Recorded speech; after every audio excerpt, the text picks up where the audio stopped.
Yes, yes. Okay. Thanks for the reminding. So if you miss anything or have to leave the meeting, you will be able to catch up on what went on by seeing the recorded version later. I should also say that you would be also able to contact the paper authors and the presenters, because on the ESCAP website, the conference pages, each of the papers are identified along with the author's email. So if you don't have a chance to ask a question today, or you think of something else, you can follow up another time directly with the author of the paper. So without further ado, I now want to start the first presentation on. And the first presentation is by Unko Lee of the United Nations SIAP, based in Japan. And this is about the comparison of fertility measures from censuses and vital statistics. Thank you for this opportunity to make this presentation. For next few minutes, I'm going to talk about how a mix of different data sources and methods of data estimation can be used to validate the accuracy of total fertility rates. Total fertility rate, in short TFR, is an important indicator that is directly related to measuring indicators in SDG 3.7. SDG 3.7 focuses on sexual and reproductive health of women, and they are at the heart of poverty eradication and sustainable development. So what is TFR? TFR is the average number of children a woman would have if she experienced the current age-specific fertility rates throughout her reproductive age span. And TFR is the sum of all age-specific fertility rates of women aged from 15 to 49.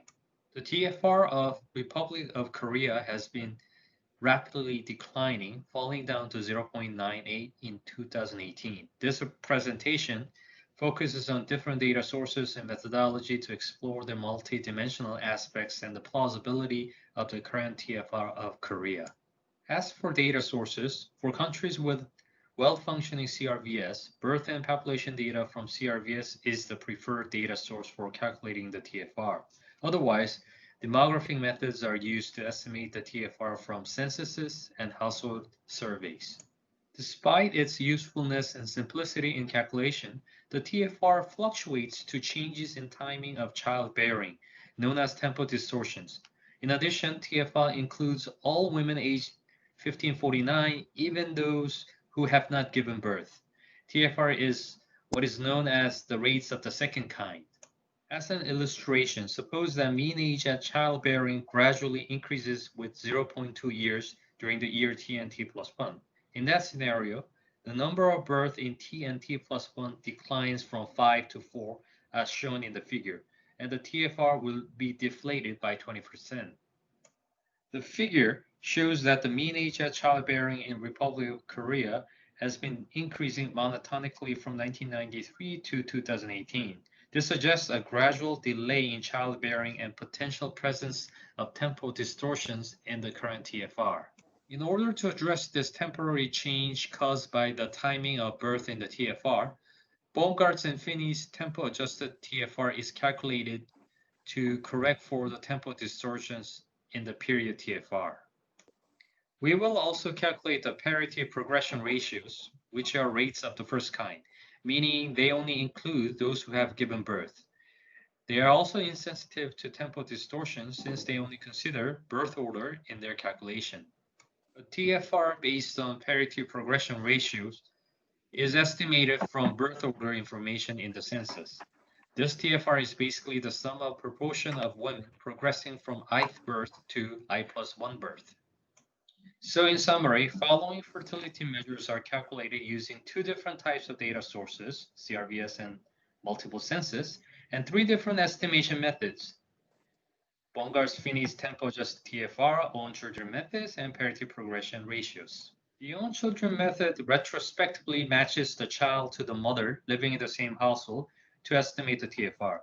The figure shows that the own children estimates from censuses and TFR from CRVS are very similar, suggesting high consistency and accuracy of the data sources.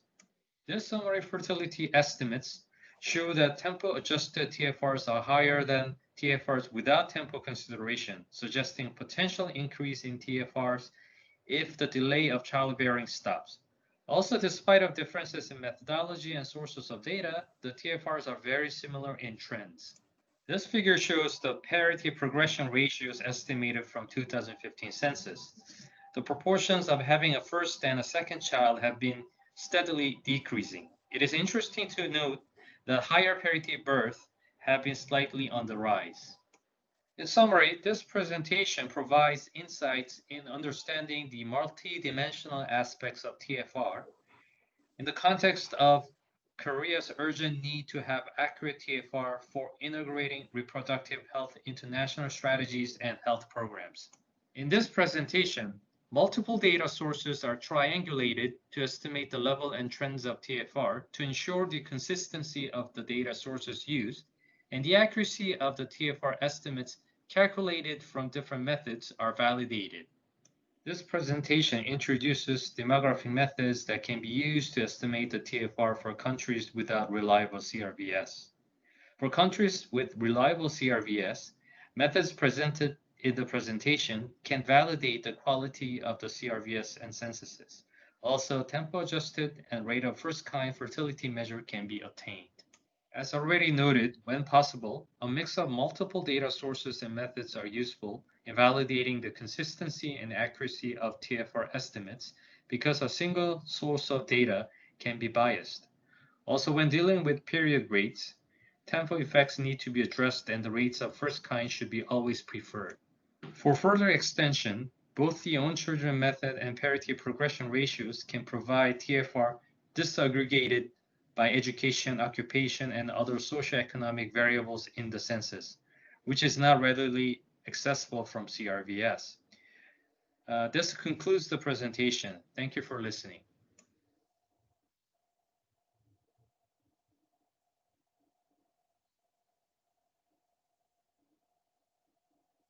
You're mute, Matthew.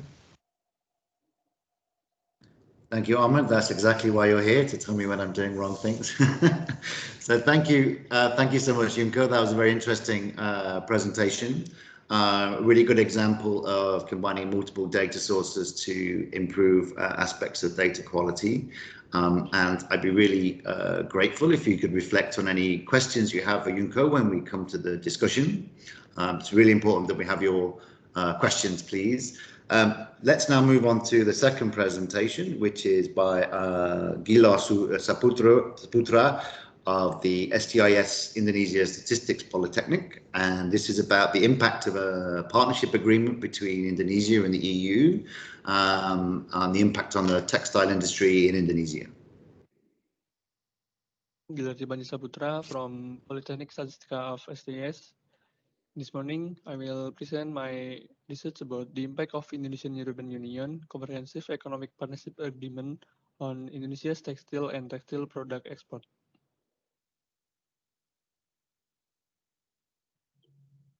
Okay, we start from the background of this research. Indonesia is in a trade balance deficit due to the global economic crisis. One way to overcome this is through economic diplomacy, but this has not been done maximally. Therefore, cooperation is currently underway with the European Union called Indonesian-European Union Comprehensive Economic Partnership Agreement. One of the goals of this collaboration is to eliminate tariff, because currently the export tariffs to the European Union are still relatively high. Then the textile products are one of the products that have high potential but have high tariffs also. So, before the EU-CEPA is implemented, it's important to review 3 blocks that regulated in EU-CEPA. Therefore, the purpose of this research is to analyze the impact of 3 blocks on performance of textile export before EU-CEPA is implemented, and then to predict 3 blocks after the elimination export tariff is implemented on EU-CEPA and if it's not implemented. Okay, next we go to analysis method. The data used in this research is quarterly time series from 2004 until 2018. And then the analytical method used in this study is simultaneous equation model. And then in study using 7 structural equation and 3 identity equation which are divided into 3 blocks. There are trade blocks, prices blocks, and then performance blocks. And the estimation method used in this study is two-stage least square.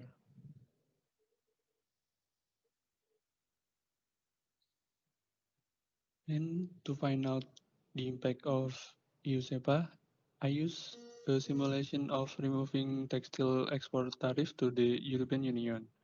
It consists of 4 scenarios.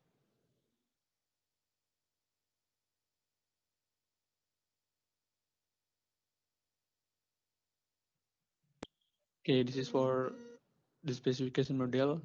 From 3 blocks, there are the volume of export and import textile, and the prices blocks, there are the export and import price, and for the performance blocks, there are the production textile domestic and the supply of textile domestic. Okay, we continue to the result. This is the change export-import tariff simulation on trade block. This table shows the change in the trade blocks after the change in export and import tariff. There was a significant change in the volume textile export to Europe after the abolition of export tariff. This change has positive impact by increasing the total volume of textile export and reducing the total volume of import textile. Okay, we can show from the graph that the textile tariff 0% to Europe is the best simulation in increasing the volume of textile export. It also the volume of import textile.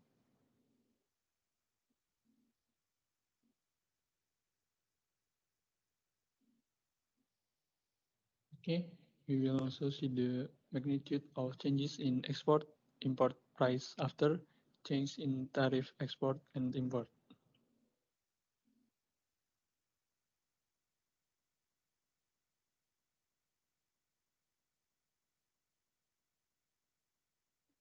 The change in textile export and import tariff doesn't give a significant changes in textile export or import price because tariff doesn't directly affect the commodity price.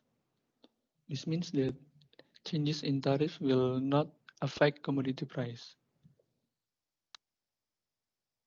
And then this is change in the performance blocks after changes in the textile export-import tariff to Europe.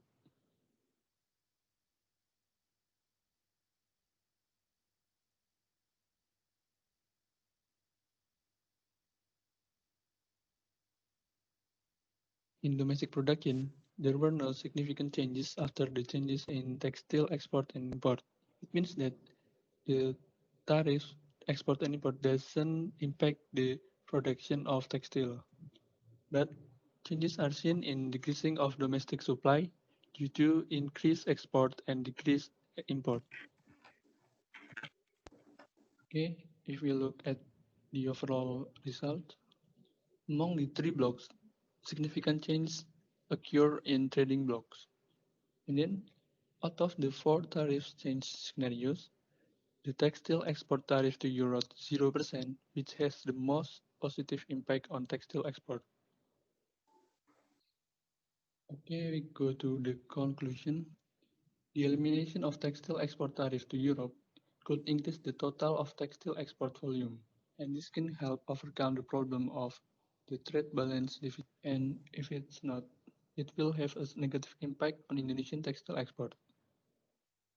And for the recommendation, EU-CEPA collaboration must be resolved immediately, and the issue of eliminating export tariff can to be set, and the government needs to increase economic diplomacy. This can also be beneficial for countries in Asia Pacific which have similar characteristics with Indonesia. Yeah, finally, I think it's enough for me, and thank you for your attention. Okay, many thanks, Gilar, for another interesting presentation. For me, I think what's interesting there is that really interesting kind of analysis which statisticians can do, which can really add value to what national statistical systems can offer the outside world. And that really improves the quality of our statistics. But now we move on to the third presentation of this first block of 3 presentations. And this is by Rizky Zulkarnain of BPS Indonesia. This is around the stochastic frontier model for looking at multi-factor productivity. So Arman, please start the presentation. Thank you for the time. In this session, I would like to present my paper entitled Stochastic Frontier Model Incorporating Spatial Effect to Measure Efficiency Component of Multi-Factor Productivity. My name is Rizky Zulkarnain and I am statistician at BPS Statistics Indonesia. This is the outline of my presentation. This paper tried to respond to the needs of accurate measure of productivity to monitor target 8.2 of Sustainable Development Goals or SDGs. Traditionally, the productivity is measured using partial productivity such as labor productivity or capital productivity. However, partial productivity fails to capture any direct effects of technological change and doesn't take into account the elasticity of substitution among inputs. Multi-factor productivity is the more appropriate tool to measure productivity. Moreover, conventional method doesn't consider spatial dependencies among regions, whereas production units may be interdependent through many kinds of externalities and supply chain networks. Integrated approach is required to improve quality aspect of official statistics. This paper aims to consider spatial dependencies among regions to measure technical efficiency of rice farming in East Java province. This study refers to data integration dimension of integrated statistics with focus to improve accuracy dimension of official statistics. Data for this study is acquired from cost structure of paddy cultivation household survey that is conducted by Statistics Indonesia. The list of input-output variables that are used in the analysis is presented in Table 1. This study adopts a model proposed by Fusco and Fidoli that incorporates spatial lack of inefficiency. The difference of this model with standard SFA is the inefficiency term is weighted using spatial weight. Furthermore, technical efficiency score is calculated using this formula. This is the result. Figure 1 depicts a spatial relationship of paddy production among districts. Figure shows that positive spatial relation of paddy production among districts. Moran test shows that spatial dependence is... Saya dah nasi lemak tak? Saya dah nasi lemak. Makan kat bawah saya tak habis. Sorry, Arman, could you pause the presentation? Please, could everyone keep their microphones muted, please? We can hear some background noise, which means we can't hear the presentation. Thank you. Thank you, Arman. Is significant with a very small p-value. As a result, in Figure 2, the residual of standard SFA suffer from spatial autocorrelation. This implies that traditional efficiency measures using non-spatial stochastic frontier model generate biased and inconsistent results. This spatial autocorrelation issue is then resolved by spatial stochastic frontier analysis or SSFA. Figure 3 shows that residuals of SSFA model are no longer dependent on the region. In other words, high or low residuals do not agglomerate in specific region. Figure 4 presents the Moran's scatter plot of SSFA residuals. Moran's test produce p-value more than 10%. Thus indicate that there is no spatial autocorrelation issue in SSFA residuals. Therefore, SSFA models give more reliable estimate for technical efficiency than standard SFA. Table 2 presents the estimation result of SSFA compared to standard SFA. Coefficient estimate of SSFA model is not substantially different with standard SFA, but inefficiency parameter in SSFA is much larger than that SFA. This suggests that the influence of technical inefficiency in standard SFA model is underestimated. Moreover, SSFA model gives better performance than standard SFA, indicated by smaller mean absolute prediction error or MAPE. Figure 5 shows the comparison of technical efficiency distribution between SFA and SSFA. There is no extreme technical efficiency score for both methods, but there is substantial gap of density for both methods in the range of technical efficiency from 0.75 to 1. SSFA predicts more decisions-making unit having technical efficiency between 0.75 and 1.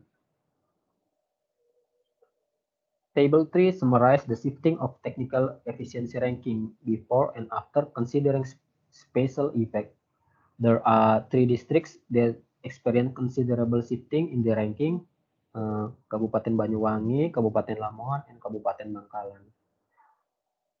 Rank of Kabupaten Banyuwangi goes up from 8 to 4 after spatial effect is considered. Kabupaten Lamongan experience more substantial shifting as its ranking falls from 4 to 10, while for Kabupaten Bangkalan the rank increased from 9 to 6. A more complete picture of relative position shifting for each district in East Java are presented in figure 6. The conclusion of the study are: first, spatial stochastic frontier model can handle spatial autocorrelation issue effectively. Therefore, the more accurate measures of productivity can be produced. Second, spatial stochastic frontier model integrates economic information and geographic information so that allows to study economic spillover between regions. And third, spatial stochastic frontier model helps to improve accuracy dimension of official statistics. These are my references. Thank you. Okay, thank you very much, Rizky, again for another interesting presentation, not least to show us really how methodological innovations can really help improve the accuracy dimension of data quality. Now we have some time for discussion of these presentations, and I really would encourage you to ask questions in the chat box. That would be really helpful. It's your meeting, not ours. It's time for you to interact with your peers. Please do ask questions. If you think of a question later, we can come back to it in the second discussion phase of this session later. For now, Unko, we have one question for you, which has come in from Kimon Cho, I guess you pronounce it, which is, given that you're giving your findings, what are your recommendations for relevant policy developments? Okay, well, thank you very much for the question. If I just briefly summarize my presentation in terms of policy recommendation, I think the methods presented in my presentation has 2 main findings in regards to the TFR level of Korea. First, we validated the sources of data used in calculating the TFR, and it's proven to be quite accurate, as you've seen in the graphs in the presentation. So by using multiple data sources and estimation methods. And based on this accurate and reliable estimates, now we could draw some conclusion for the policy sides. The current TFR, which is estimated from the vital statistic, is quite low, 0.98 in 2008. But we should not be panicking, because the analysis shows and suggests that if the postponement, if the delay of childbearing stops, then TFR could rise to somewhere between 1.4 to 1.6. As you could see from the Bongars-Finney and Parity progression ratio tempo adjusted TFR shown in the graph. So this provides a rough bounds of TFR, and the policy should be oriented to in terms of encouraging people not to delay their marriages or to delay their birth. So there are some, policies focusing on the newlyweds and for the young people not to delay. So we identify the issue of the low TFR is centered around delaying of the birth, and the policy measures could be targeted to mitigate that delaying of the birth. Hope that answers your question. For me to answer the question, and Kim On Chomi can respond in the chat box if you want to know more. I think that person is happy with your response. That's good. Please do put forward questions in the chat box. Arman, maybe we could go to my general questions on my presentation. So what I would like to, and Risky, I'm going to ask you around the first question here. So these are my general discussion points around integrated statistics. So transforming statistics into an integrated system requires both technical and organizational improvements. I think somebody's still got their microphone on. Could you turn your microphone off, please? I'd be really interested in what, from your view, are the most important things that you could do to push forward your methodology in the area of multi-factor productivity. Risky, what do you think are the most important barriers, and how can you imagine them to be overcome? Okay, can you hear me, Matthew? Yes. Okay, thank you, Matthew. Regarding to technical and organizational improvement, my study focused to technical improvement. Using similar data that has been available, the study tried to improve data utilization by considering spatial relationship between regions. Adding spatial information into analysis not only produce more reliable and comprehensive results, but also allows to study economic spillover between regions.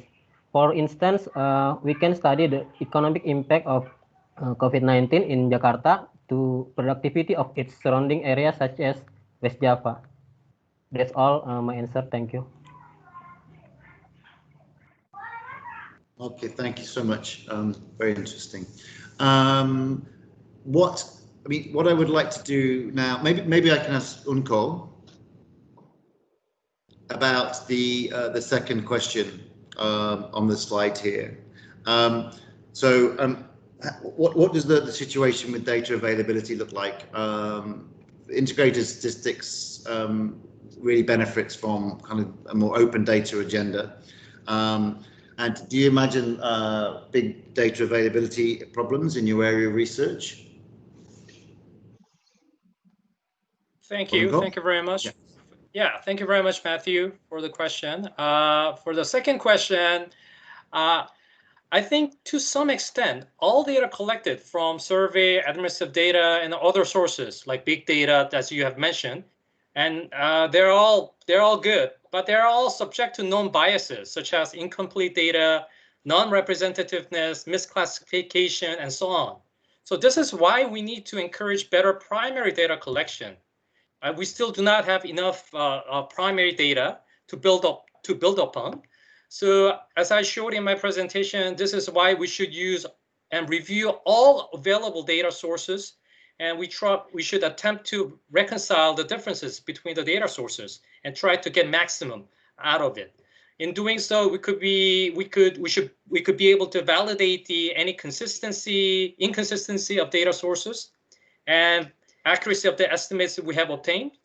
So from the very beginning, we need to invest more in improving the primary data collection and the development of better analytical methods, usually for the purpose of producing compatible estimates between countries I think a lot of development partners, UN agency, they have developed sophisticated and often very complex statistical models. But I think such analytical capabilities should be shared with the countries. And we need to do more capacity building exercises at the country level, so that countries should be able to do the same thing to improve or produce more disaggregated statistics. Thank you very much. Thank you, Unko. Yes, very interesting. Integrated statistics is that. It's about thinking about how to be innovative, but also to combine that and improve the basic primary data that's already there. So we should never forget that, really.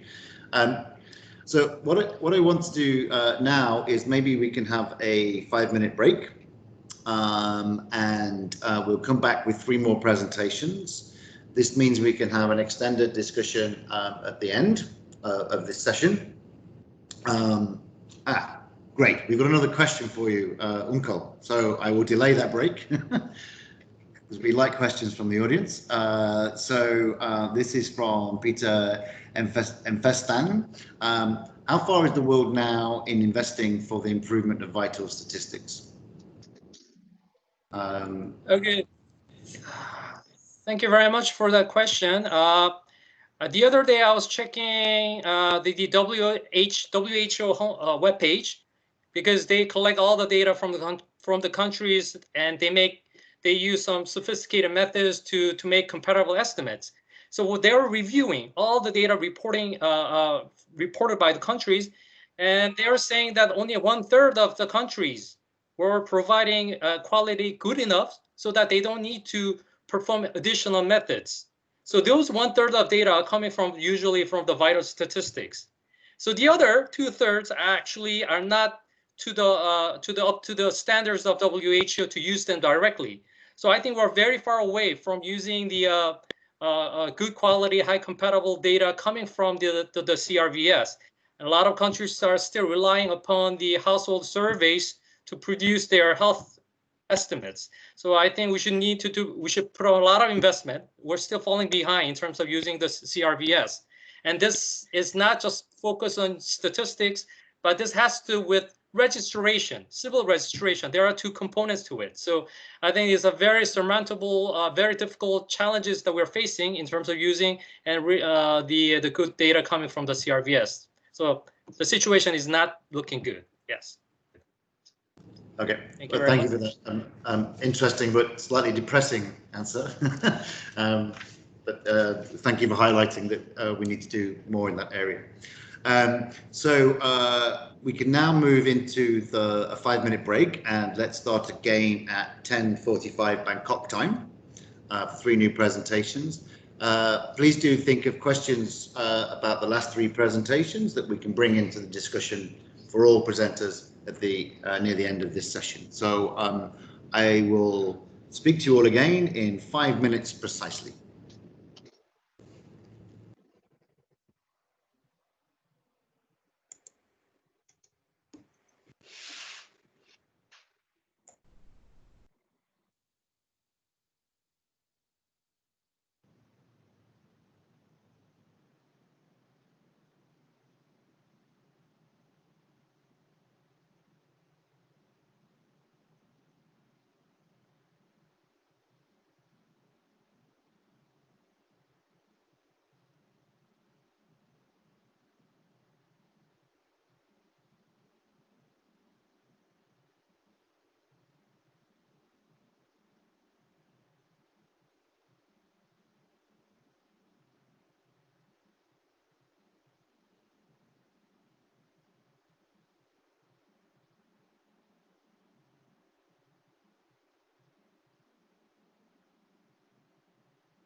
Hello, everybody. Welcome back. Arman, can you load the first presentation of the next session, please? So our next presentation is by Farahin Harun of DSOM Malaysia, around empirical measures of gig workers, such as myself, I guess, in Malaysia using the labour force survey. Arman?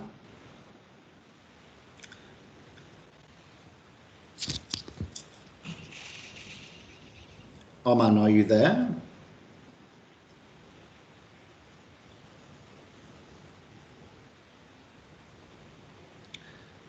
So while Arman is still coming back from refreshing himself somewhere, I would use this opportunity just to encourage you again to please put questions in the chat box for any of the presentations we've had or any of the presentations you're about to hear.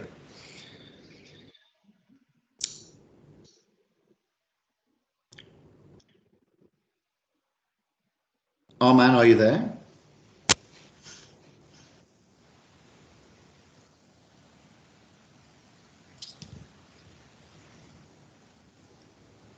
Farahin, are you ready? This is step one.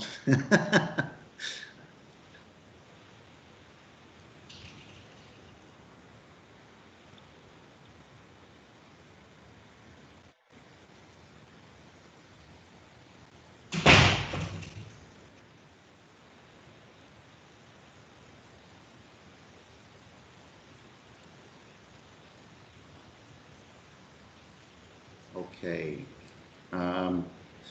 What I will do is I will share my screen and hopefully you can use... Arman is coming, Matthew, he's here. Okay, great.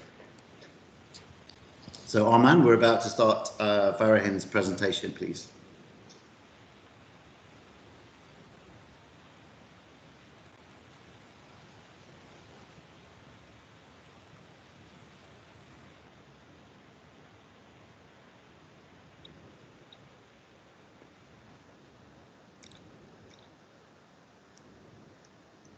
I can't see the presentation yet, Arman.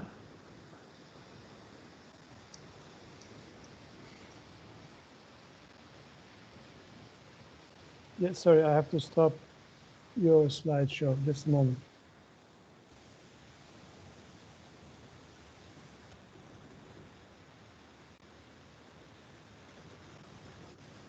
Okay, Farahin, please.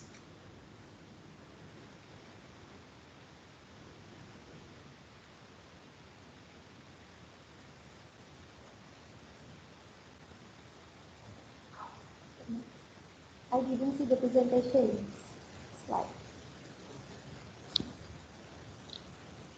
Sorry, Matthew, I didn't see the presentation slide. I think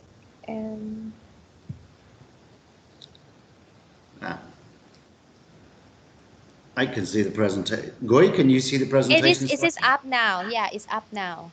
Okay. It's a little bit delayed. Yeah, but it's up. Can you see it now, Farahin? Farahin, can you see it? No. Okay. Hi everyone, I'm Farahin from Malaysia. In this session, I will present topic on an experimental measure of molecules to workers using weather possibility. For everyone information, the workers usually known as workers which are not contained in non-term.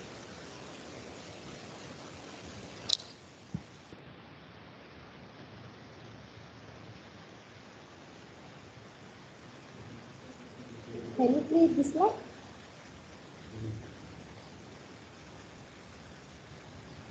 Okay. Can you play this I think this one is a video. I might have to select another one, which is PowerPoint. Yeah, this is the video. Can you play the video? Yeah, we are. I don't know why you can't see it. You should be able to see it because Arman is sharing his screen. My presentation flow, starting with the objective and ending with the conclusion and way forward. The objective of this study is to identify the characteristics on gig employment in Malaysia and attempt an experimental measure using labor force survey. Aman, maybe you can stop sharing and I can share and click for her. I can use the presentation The one. advance in technology over the years brought Go ahead. fundamental changes in the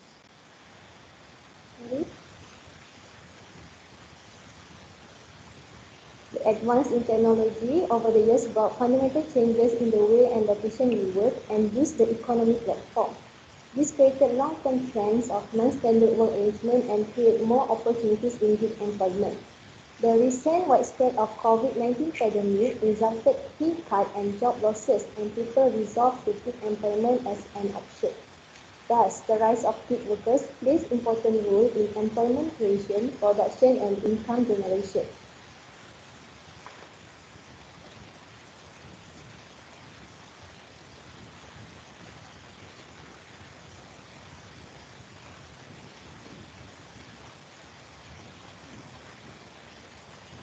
However, there is some measurement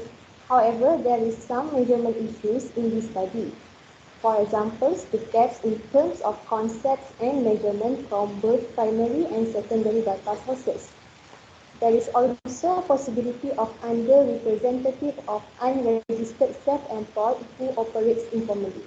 According to Act 19 as well as 2013, persons in employment are all persons above all specified age who were in paid employment or self-employment categories.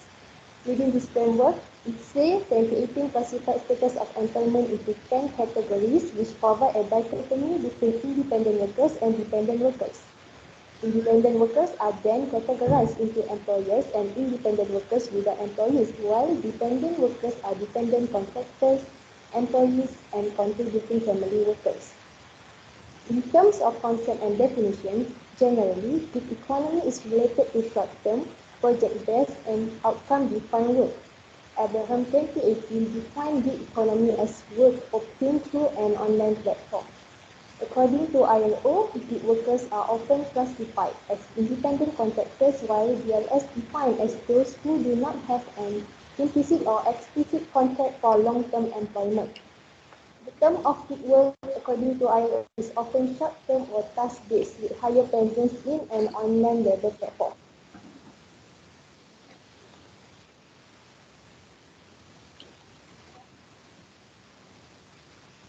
The data source used in this study was Labour Force Survey 2018. Gig workers are identified based on employed persons in primary jobs with respect to status in employment, hours worked, and occupation. For status in employment, employees and own account workers are identified, and these are only identified among those who work less than 30 hours per week. For occupation category, a total of 2186-digit occupations which are considered freelancers and technology-based are taken into account. Industry that belongs to the gig workers are then reviewed. In 2018, it was estimated 3 million persons were employed as part-time private employee and own account workers in Malaysia. Gig workers made up 18.4% with 560,000 persons. Breakdown by sex shows that more than half were male with a share of 54%, while female represented 46%.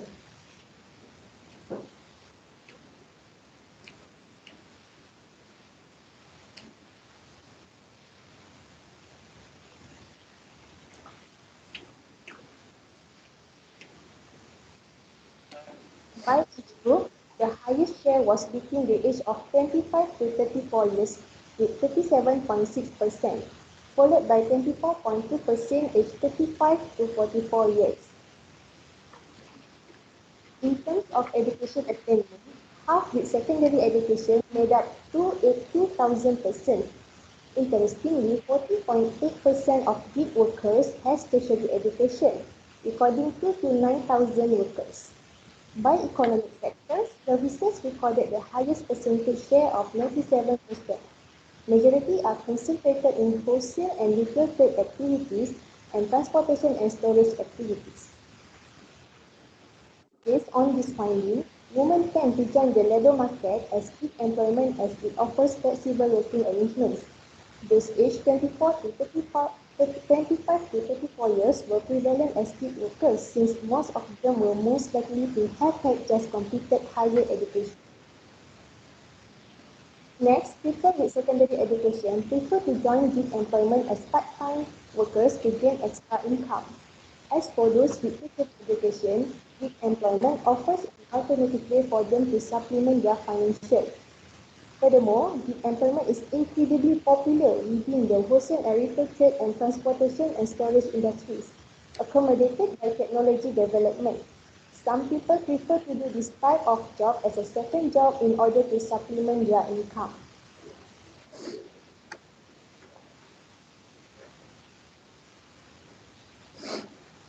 For future enhancement, the study recommends first, supplement survey of LFS to be created to capture independent contractor, independent consultant, and freelance worker are used. Second, to develop estimates based on household survey and administrative data that have been integrated at individual levels. And third, information on secondary job from LFS can be refined to provide a reliable data on gig employment.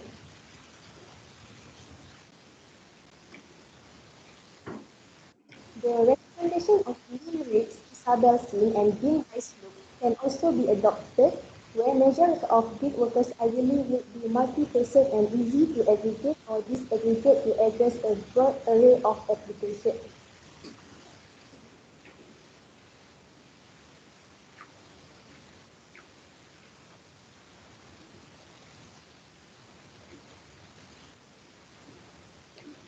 That concludes the presentation. Thank you for listening. Okay, thank you so much, Faraheen. Very interesting. We had some problems with the sound, but I think and hope most people understood what you're saying. I think it's really interesting, especially looking at these kinds of difficult to measure areas of our society, and that really helps potentially to improve quality, particularly in terms of relevance. Next, we go to a presentation by Hemaraj Regmi of the CBS Nepal. This is around the employment relationships in the brick industry in Nepal. So Hemaraj, are you ready to go? Yes, thank you, Matthew. Good morning, good afternoon, everyone. This is Hemaraj Regmi from Central Bureau of Statistics, Nepal. And I am going to make a presentation on the integration of social and economic dimension of the statistics, which came from the brick industry, the survey on brick kilns of Nepal. It's about employment relationship. And basically, I will focus on the issue of child labor, forced labor, and even the bonded labor, which are the subsets of the child labor. All these definitions has adopted the methodology developed by the ILO, as in the previous presentation. I will put some background on the integration and then some background on the country. As you know that brick industry is the multi-million-dollar industry. It provides employment to around 142,000 individuals. Among the total people involved in the manufacturing sector, about 17% of the workers are from this brick industry, and most of these brick kilns are located in the rural areas. As you may be aware that there was a earthquake in 2015 in Nepal, which devastated a lot of buildings and houses. And for the reconstruction, the importance of the brick industry is quite highlighted. It has inserted a lot of labor, but there are some blames from the international organization, basically on the use of child labor on the brick industry. Government of Nepal has already ratified all ILO fundamental conventions. We have already developed Labor Act and labor rules.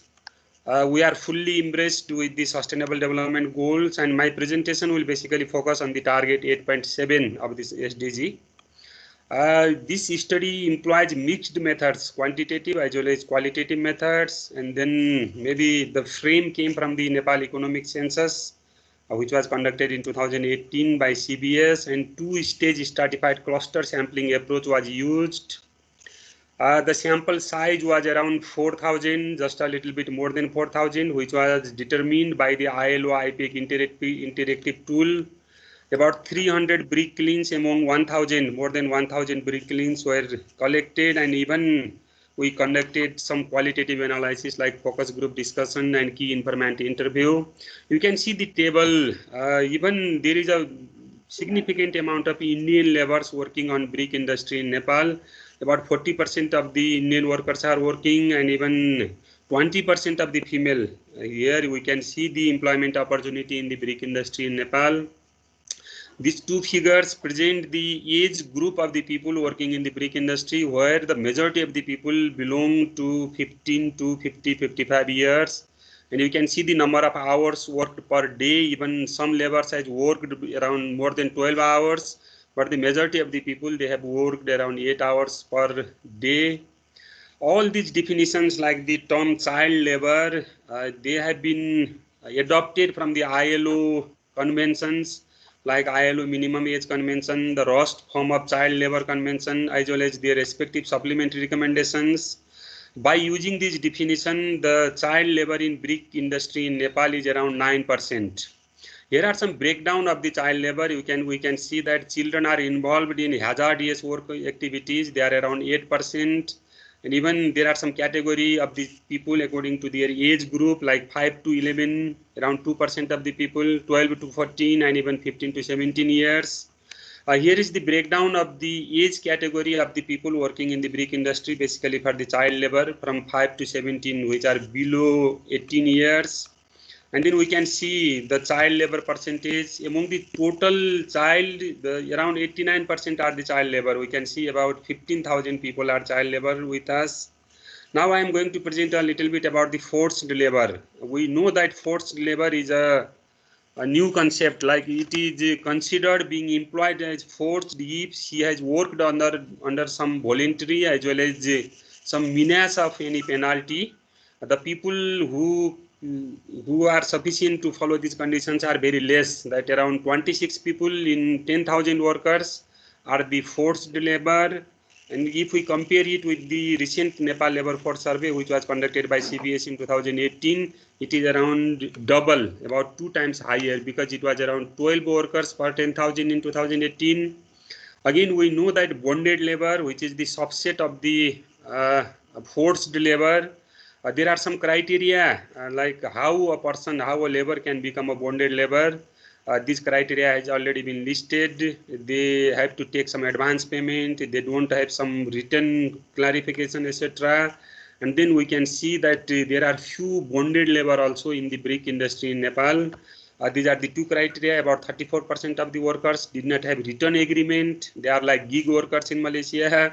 And about 56% of them have not signed any contract paper prior to starting the job. And we can see the prevalence rate is quite low. It's around 0.14%. That means the 14 workers among 10,000 workers are working as a bonded labor. Though the policy of government of Nepal is that we want to eliminate the bonded labor, though the prevalence is very low, still some bonded labor exists. Here are some discussion points. This study looked into the employment relationship at different layers of work for producing bricks in Nepal. Sorry, Amraj, can you just stop? Arman, can you just pause the video a second? Somebody has left their microphone on and we can't hear Amraj speak. Sorry, Matthew, let me repeat it again. Here are some discussion points. Sorry, do you want to go back to the earlier slide, Amraj? Because I couldn't hear what you were saying. This is the same slide he was on. Okay, please continue, Amraj. And Arman. This study looked into the employment relationship at different layers of work for producing bricks, and then the protocol of the forced labor, which are basically the prevention, protection, and prosecution to eliminate the child labor and forced labor from the brick industry were recommended as a report. Next, please.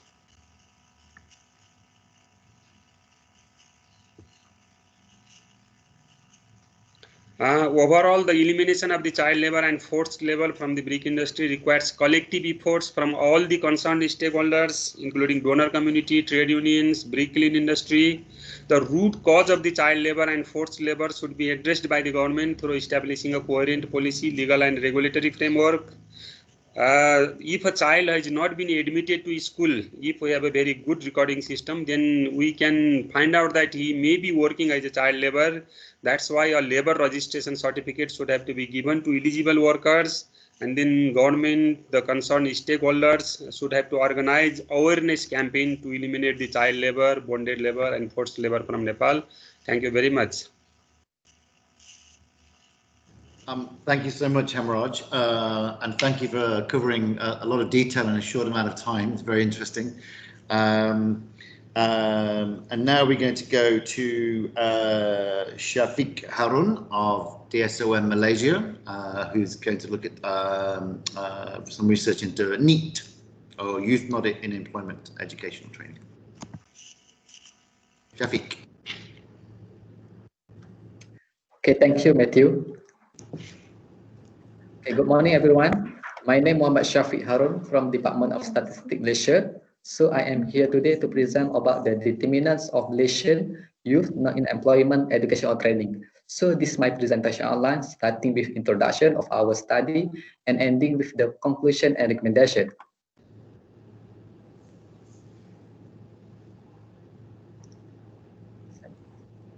The youth unemployment rate is the common labor market indicator traditionally applied for young person. In 2019, there were 6.1 million persons aged 15 to 24.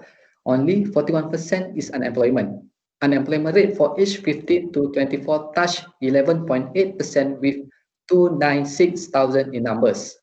Although policymakers have emphasized unemployment rate as an important indicator to measure the quality of life of young person, there is a newly arising consensus on the insufficiency of this concept to portray the real situation of young citizens.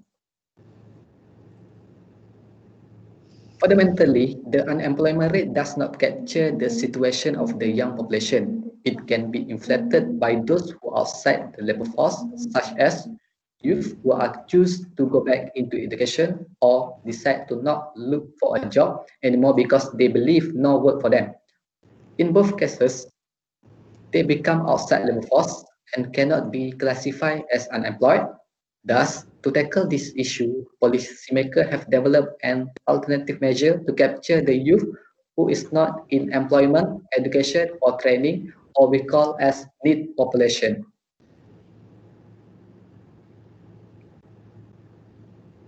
Okay, this study aims to provide the first analysis on situation of NEET population among youth in Malaysia and also to investigate the possibility factor that influence the probability of becoming NEETs. In general, NEETs indicator normally estimate through survey data as the percentage of the youth population who are not employed and not involved in further education or training. Figure 2 show how NEET is measured based on the labor force survey LFS data. This labor force is a national data that measures labor force situation in Malaysia. For the study, NEET was calculated based as defined by ILO for age 15 to 24 to compare internationally and 15 to 13 for national policy. In this study, we also include comparison of NEET with labor market indicator and the profiling of each subgroup.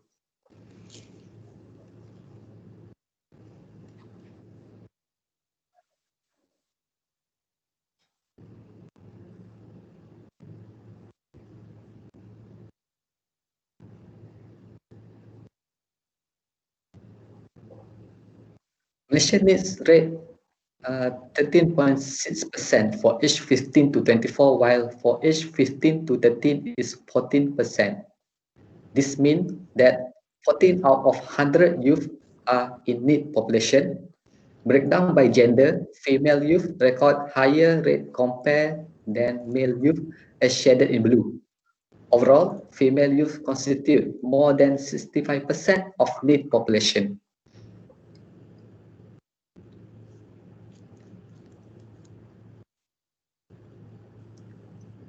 So next, in contrast, figure 3 show breakdown of youth, male and female not in the NEET category. For male, as shown on the left chart, youth male will enter the labor market as earlier as age 17 or 18, with the majority employed and a small number unemployed. Meanwhile, on the right chart, female youth tends to remain slightly longer in education at the age of 20 to 21. Share of outside labor force, as highlighted in yellow, show female youth is relatively high compared to male youth.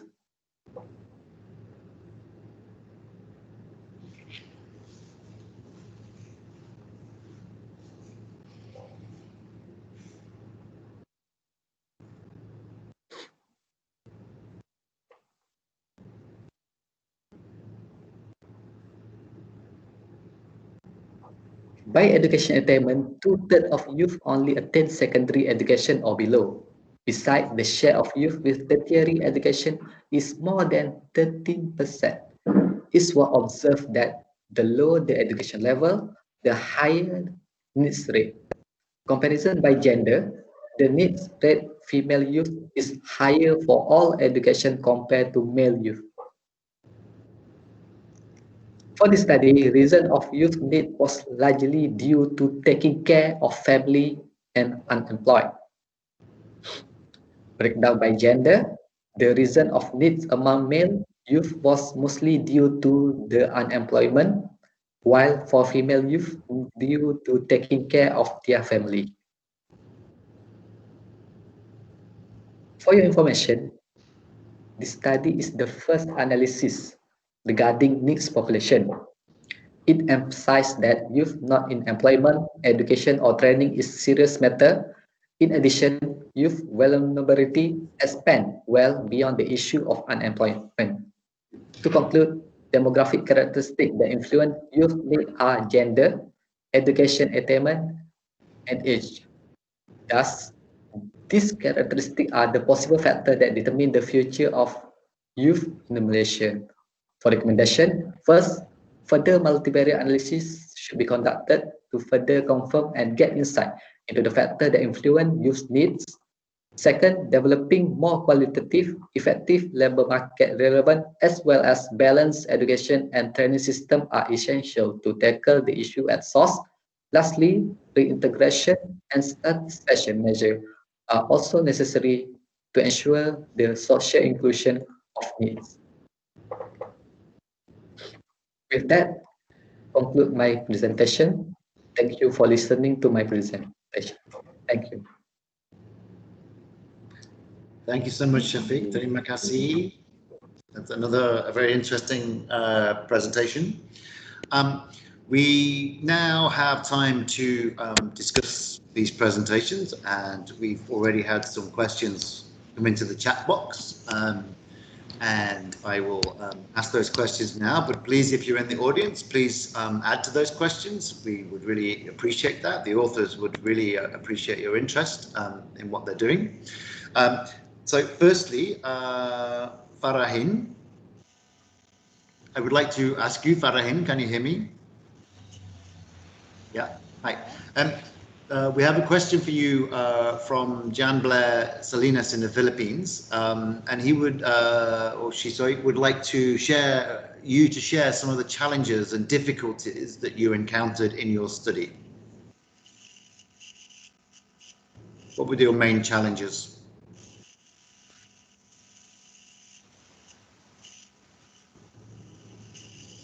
Farahin. Hello. Okay, for the first question from Kimon, how did you came out with your sample size? Okay, this study used data from Labor Force Survey 2018. Okay, the sample size for this survey represents all overall population in Malaysia. Okay, the number of selected enumeration blocks was 11,976 EBs, while the number of selected living quarters was 96,903. Okay, for the next question from Ite, how is Malaysia progressing on this? LFS 2019 has expanded partly on the questions on labor underutilization to cater for ICLS 19. The statistic will be analyzed along the in ICLS 20 in LFS 2021. Okay. Last question from Jen Blair. Can you share some of the challenges or difficulties you encounter in your study? There are no definitions for gig employment and gig workers which are officially used. One of the challenges is to determine if the occupations are indeed suitable to be assigned as employment. Secondly, we are using the proxy of hours worked, where those who work less than certain hours as employees are defined as gig workers.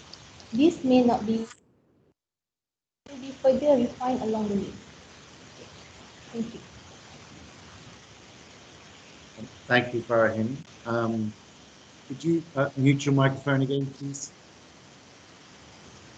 We have some background noise from you. Can you mute your microphone, please, Farahim?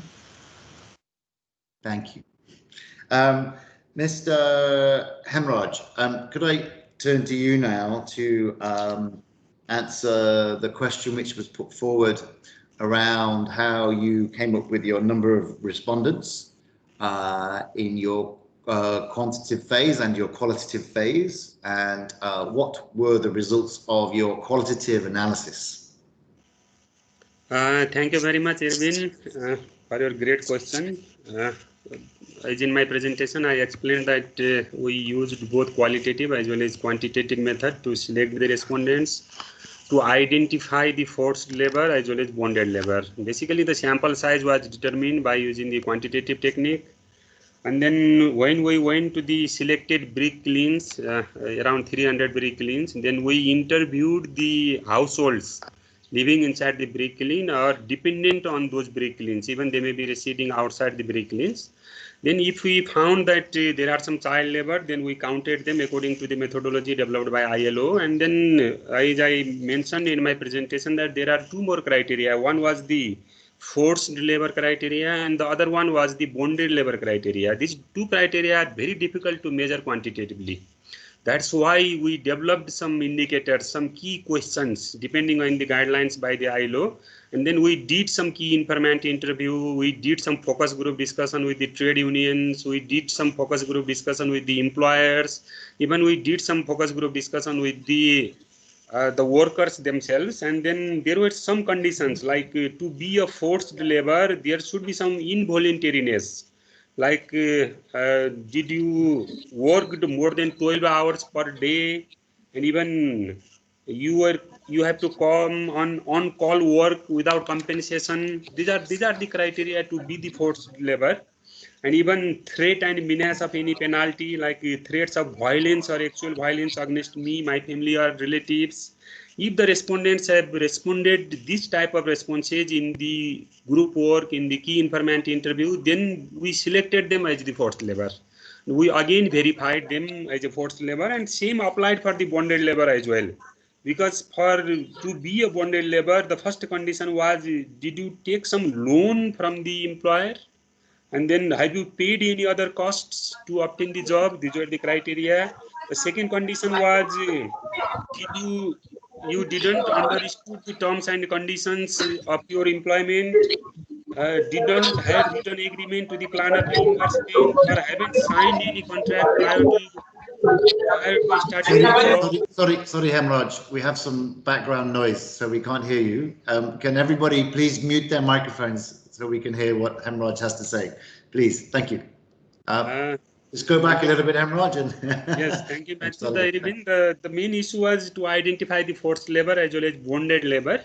We developed some criteria, and then we discussed those issues in the group, with the employers, with the labor themselves, and then with those criteria, if those criteria are sufficient to clarify them as a bonded labor or as a forced labor, then we identified them as a forced labor or bonded labor. Then the child labor, it's not the qualitative actually. The child labor is basically quantitative measurement. If the age of the person is from 5 to 17 years and he has worked more than 40 hours or he is in hazardous condition, all those criteria set by the ILO were strictly recommended, strictly followed.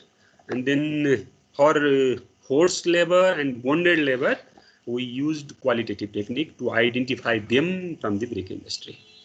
I think it's clear. If not, thank you very much. It's very good. Thank you, Hemraj. I just want to turn to Shafiq now. The question of my own. I saw your study used a lot of labour force survey data. And I wondered what would be your perceptions of the main weaknesses in that data in terms of your analysis, and what you think needs to be done to improve it, either with other data sources or improvements to the labour force survey data itself. Where does your analysis suffer from the weaknesses in the data, and what would you do to improve it?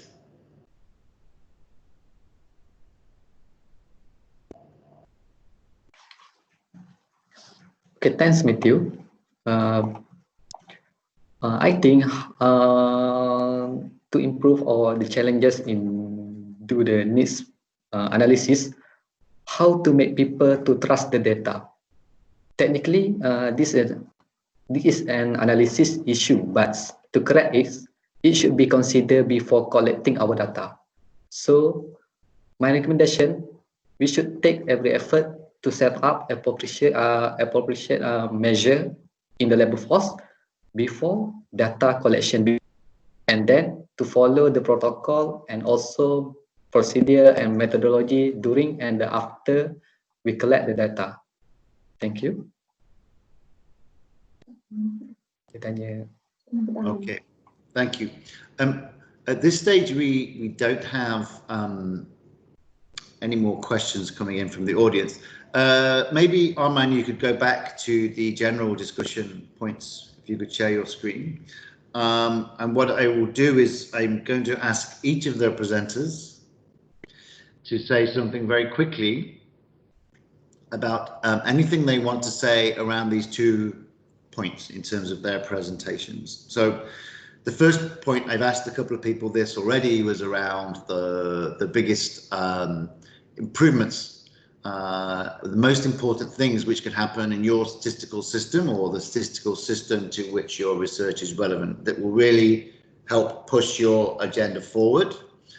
And also to think about what are the kind of open data implications of what you're doing.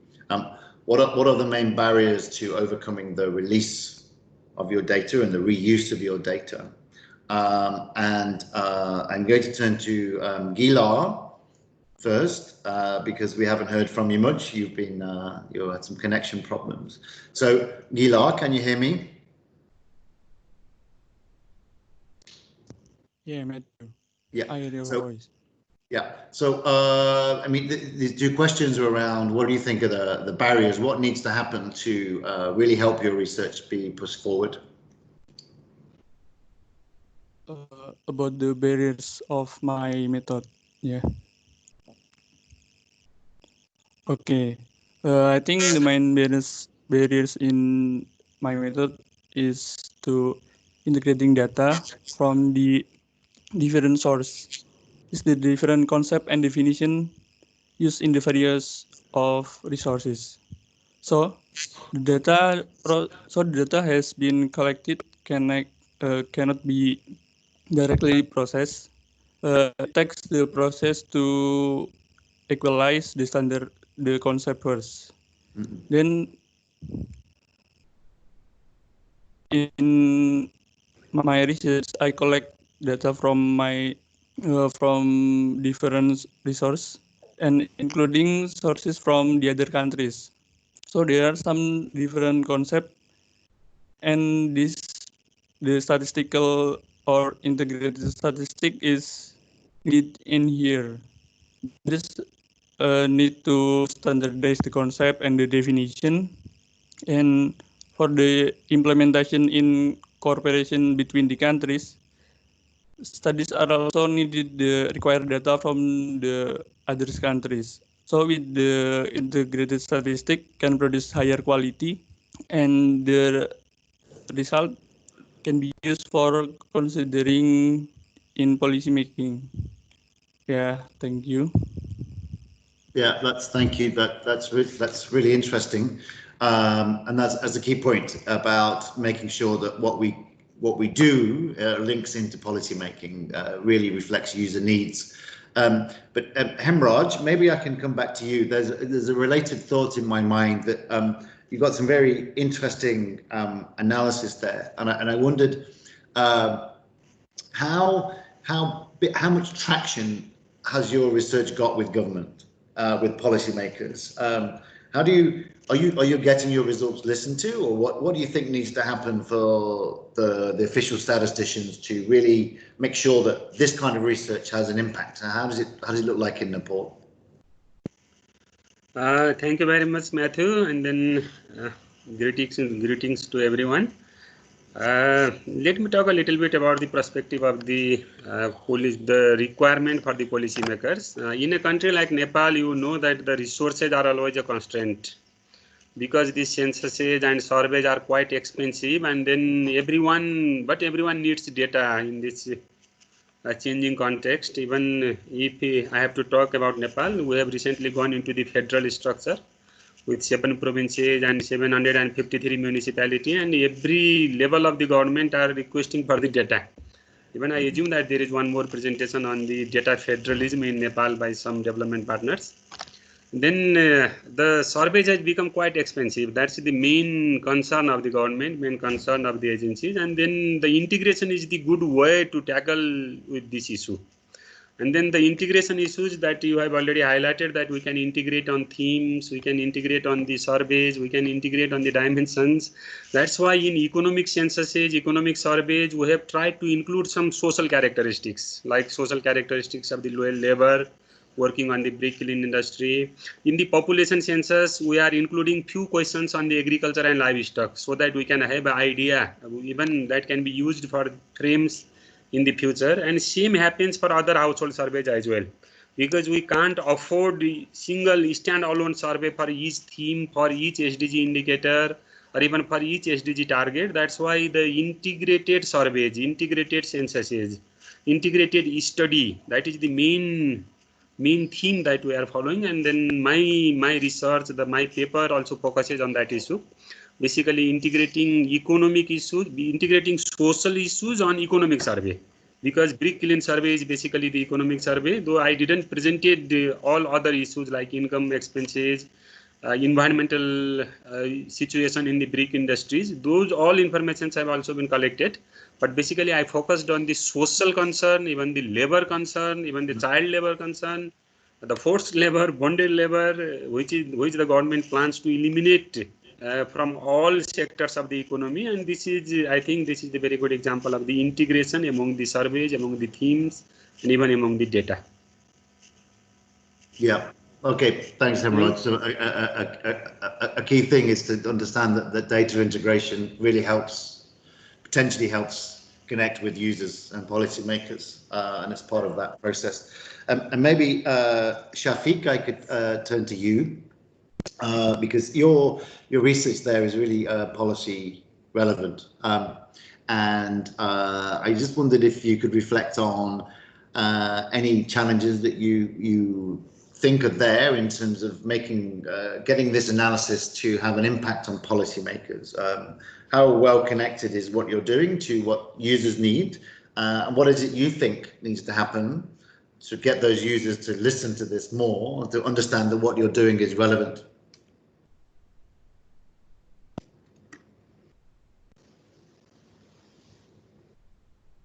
Just very, very quickly, is that fine? Because we have like 1 minute left.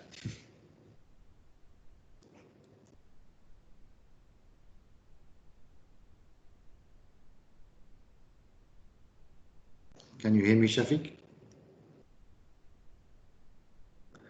Okay. I have to assume he's frozen. His screen is frozen, so he can't hear me. Anyway, we're about to run out of time. And Arman, could you just put the questions for the audience up?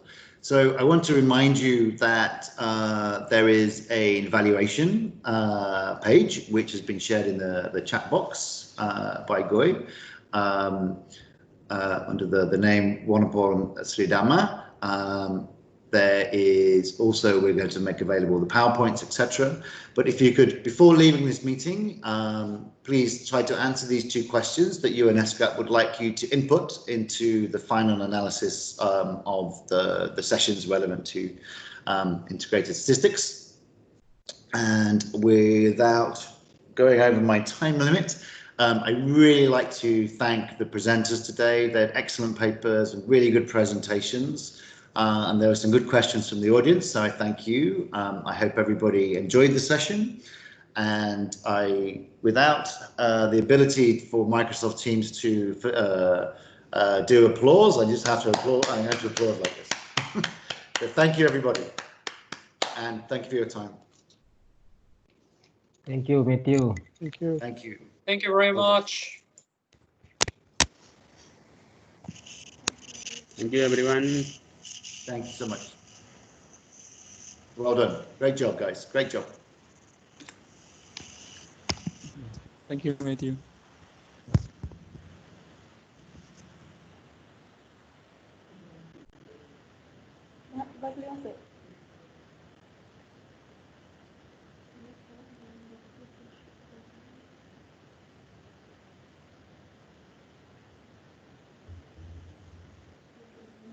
Thank you.